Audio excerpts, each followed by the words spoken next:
بسم اللہ الرحمن الرحیم۔ السلام علیکم۔ میرا نام رائمہ ہے۔ میں نے آج تک کبھی کسی لڑکے سے بات نہیں کی تھی، بلکہ اب تک زندگی میں میرے پاس موبائل فون تک نہیں تھا۔ میں سوچتی تھی میرا ہم سفر بھی بالکل ویسا ہی ہوگا جیسی میں ہوں، کیونکہ میں نے اپنی ساری محبت اپنے محرم کے لیے سنبھال کر رکھی تھی، اور میری یہ خواہش پوری ہو گئی۔ جب میری شادی کی عمر ہوئی، وہ بالکل پاک باز اور نیک انسان تھا۔ انہوں نے شادی سے پہلے میری تصویر تک نہیں دیکھی تھی، یہاں تک کہ کبھی مجھ سے ملے بھی نہیں تھے۔ گھر والوں نے کہا بھی کہ اگر لڑکا ملنا چاہتا ہے تو ہمیں کوئی اعتراض نہیں، لیکن انہوں نے بہت شائستگی سے منع کر دیا۔ ان کی یہ بات میرے دل کو لگی تھی، اور میں اپنے رب کے حضور شکر بجا لائی کہ مجھے اتنا اچھا اور نیک نیت شوہر ملنے جا رہا ہے۔ دل میں ہزاروں ارمان لیے میں پیاس سنگ رخصت ہو کر عمر کے گھر آ گئی تھی۔ ہماری شادی بھی بالکل اسلامی طریقے سے ہوئی تھی۔ مسجد میں نکاح اور پورے پردے میں تمام رسومات ویسے ہی جیسے میری خواہش تھی۔ پہلی رات وہ میرے کمرے میں آئے اور سلام کیا، کافی اچھی اچھی باتیں کی، لیکن پھر وہ ہوا جس کا مجھے گمان بھی نہیں تھا۔ عمر نے جب میرا گھونگھٹ اٹھایا تو کچھ دیر کے لیے بالکل خاموش ہو گئے۔ ان کے چہرے پر ہوائیاں اڑ گئی تھی، ایسے جیسے کوئی ڈراؤنا خواب حقیقت بن کے سامنے آ گیا ہو۔ کچھ لمحے میں نے انتظار کیا کہ کچھ بولیں، لیکن ان کے لبوں پر تو جیسے کوئی قفل لگا تھا۔ آخر ہمت کر کے میں نے ان کا ہاتھ تھاما اور پوچھا کہ ایک دم کیا ہوا؟ ابھی تو اچھے خاصے باتیں کر رہے تھے۔ میری بات کا جواب دینے کے بجائے ان کی آنکھوں میں خون اترا، پھر وہ طوفان آ گیا جس نے میری ہستی کو ہلا ڈالا۔ شادی کی پہلی ہی رات انہوں نے مجھے خوب مارا۔ میں معافیا مانگتی رہی، لیکن وہ بالکل نہ رکے۔ ایک طرف وہ مجھے مار رہے تھے اور ساتھ ساتھ روتے جا رہے تھے، اور کہہ رہے تھے کہ میں نے سوچا تھا کہ مجھے ایسی بیوی ملے گی جو نیک ہوگی، جس کا ماضی صاف ہوگا، جس کا دل سچا ہوگا، لیکن مجھے تم ملی۔ آخر میری خطا اتنی بڑی تو نہیں تھی کہ مجھے تم جیسی گھٹیا لڑکی ملتی۔ میں تو ان کی باتیں اور لب و لہجہ سن کر حیران رہ گئی۔ آخر میں نے ایسا کیا کیا تھا کہ وہ پوری طرح میرے ساتھ پیش آ رہے تھے؟ میں فوراً ان کے قدموں میں گر گئی، اپنا سر ان کے جوتوں پر رکھ دیا۔ تب ان کے چلتے ہاتھ رکے، میرے آنسو ان پر اثر کر رہے تھے۔ ابھی ان کا ہاتھ رکا ہی تھا کہ میں نے پوچھا کہ آخر ایسا کیا ہوا ہے جو پہلی ہی رات مجھ سے ایسے پیش آ رہے ہیں؟ میری اس بات پر انہوں نے زوردار کہا لگایا اور کہا کہ تم تو ایسے بات کر رہی ہو جیسے مجھے جانتی ہی نہیں، حالانکہ تم تو وہ ہو جو میری ہر ادا سے واقف ہے۔ تمہیں میرے غصے سے لے کر خوشی ہر رنگ کا پتہ ہے، پھر یہ ڈھونگ کیوں کر رہی ہو؟ سندس پری؟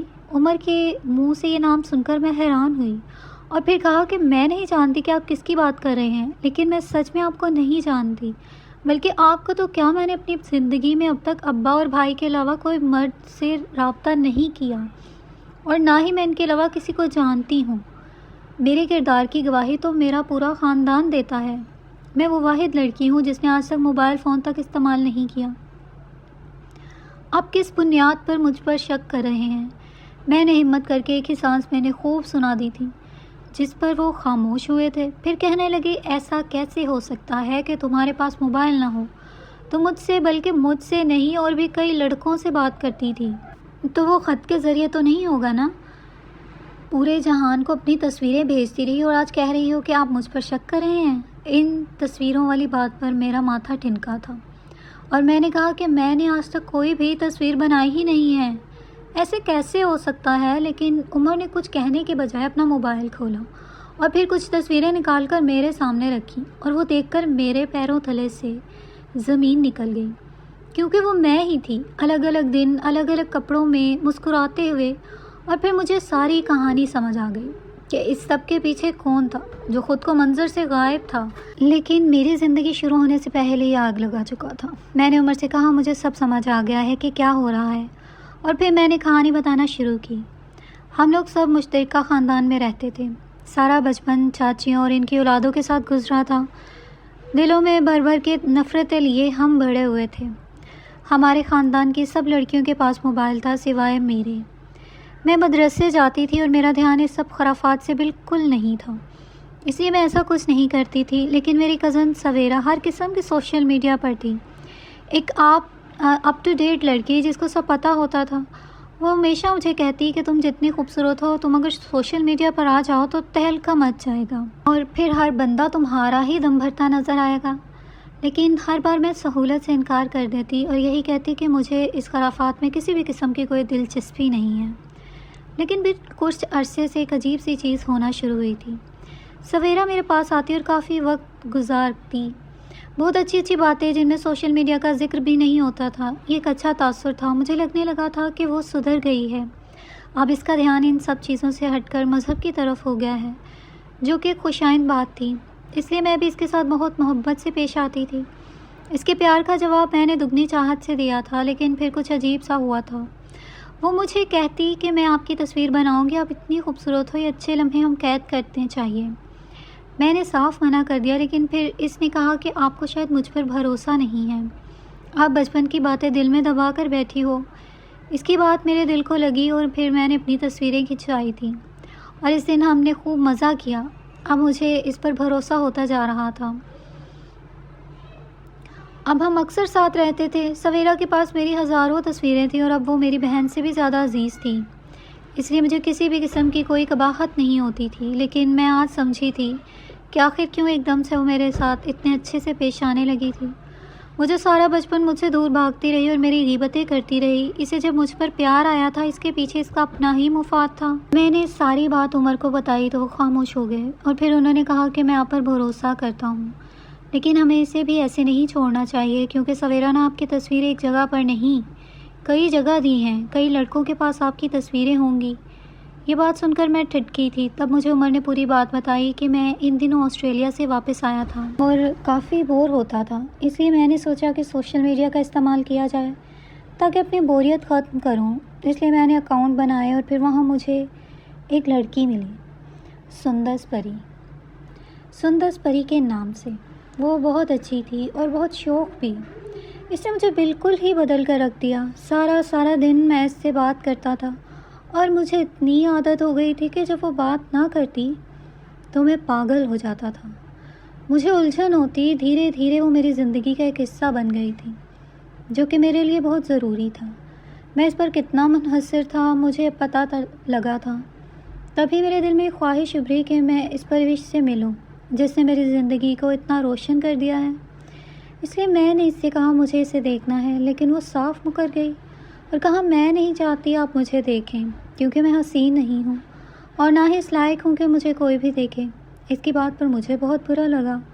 بھلا کوئی اس کی اہمیت مجھ سے پوچھتا کہ میرے لیے کیا تھی۔ اسے دنیا جو بھی کہتی ہو، لیکن میرے لیے سب سے زیادہ حسین تھی، کیونکہ اس نے میرے دل کی دنیا بدل دی تھی۔ میں اپنی ضد پر بدستور قائم رہا کہ وہ جیسی بھی ہے مجھے اسے دیکھنا ہے۔ اس ضد کی وجہ سے وہ 3 دن تک غائب رہی۔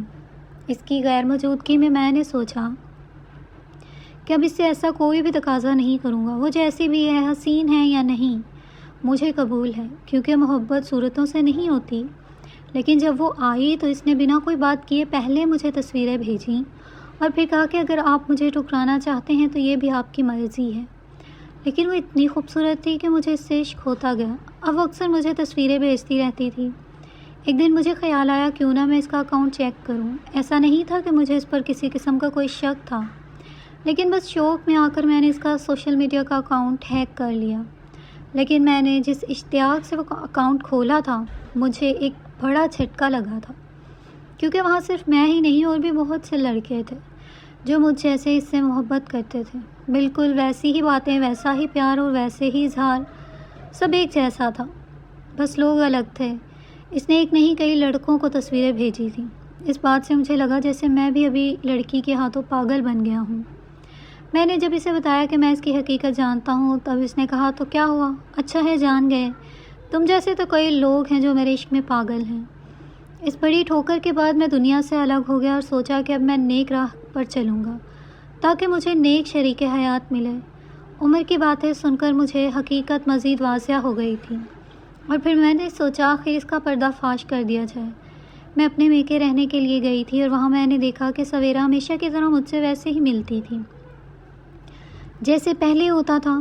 میں نے اسے چائے لانے کا کہا تو فون وہیں چھوڑ کر کچن میں چلی گئی۔ جیسا اس نے کہا میرے بھروسے کا فائدہ اٹھایا تھا، میں نے بھی وہی کیا۔ وہ اپنا فون کھلا ہوا میرے سامنے چھوڑ گئی تھی۔ میں نے موبائل کھولا اور پھر ہر چیز اپنے سامنے دیکھی۔ سویرا میرے لیے چائے لے کر آئی تو اس نے مجھے اپنا فون پکڑے دیکھا۔ وہ وہیں ٹھٹک کر رک گئی اور اپنا موڈ بحال کرنے کی کوشش کی، لیکن آج میں اسے کسی قسم کی رعایت دینے والی نہیں تھی۔ میں نے اسے صاف کہا کہ میں جانتی ہوں جو کچھ بھی میری تصویروں کے ساتھ کرتی پھر رہی ہے۔ اس کا رنگ فک ہوا اور وہ بالکل ہی مکر گئی۔ لیکن پھر میں نے اسے صاف کہا اگر وہ نہ مانی تو میں اس کا موبائل سب گھر والوں کے سامنے کھول کر دکھا دوں گی۔ اس کے بعد جو ہوگا اس کی ذمہ دار وہ خود ہوگی۔ میری دھمکی کام کر گئی اور پھر سویرا نے بتایا کہ میں بچپن سے ہی اپنی سانولی رنگت کی وجہ سے بہت جگہ پر تنقید کا سامنا کرتی آ رہی تھی۔ سب لوگوں نے مجھے کالی کالی کہتے تھے، اس لیے جب سوشل میڈیا پر لوگ مجھ سے بات کر کے میری تعریفیں کرنے لگے تو مجھے لگا کہ میں اتنی بھی عام نہیں ہوں کہ کوئی مجھے کچھ بھی کہہ جائے۔ مجھ میں اعتماد آنے لگا تھا، لیکن تبھی سب لڑکوں نے مجھے دیکھنے کا اصرار شروع کر دیا۔ میں مجبور ہو گئی کیونکہ مجھے اس تعریف اور ستائش کی عادت ہو گئی تھی۔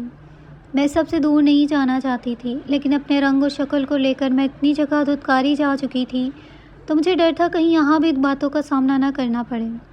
اس لیے میں نے تمہارا استعمال کیا اور سب کو تمہاری تصویریں دکھاتی رہی۔ یہ کہہ کر وہ میرے پیروں میں گر گئی اور معافی مانگنے لگی کہ میں سب کو اس کے بارے میں نہ بتاؤں۔ میں اسے روتا چھوڑ کر گھر چلی آئی کیونکہ میرا مقصد اپنے شوہر کے سامنے اپنی بے گناہی ثابت کرنا تھا، جو میں کر چکی تھی۔ آج میں بہت خوش ہوں، میرے 2 بچے ہیں۔ اس دن کے بعد میں اپنے میکے نہیں گئی اور سوچتی ہوں آخر لوگ ایسا بڑا دھوکہ کیسے دے لیتے ہیں کہ اگلے کی زندگی ہی تباہ کر دیں۔ مزید اچھی ویڈیوز کے لیے میرے اس چینل کو سبسکرائب کیجیے اور اس ویڈیو کو زیادہ سے زیادہ لائک اور ویوز دیجیے۔ جزاک اللہ۔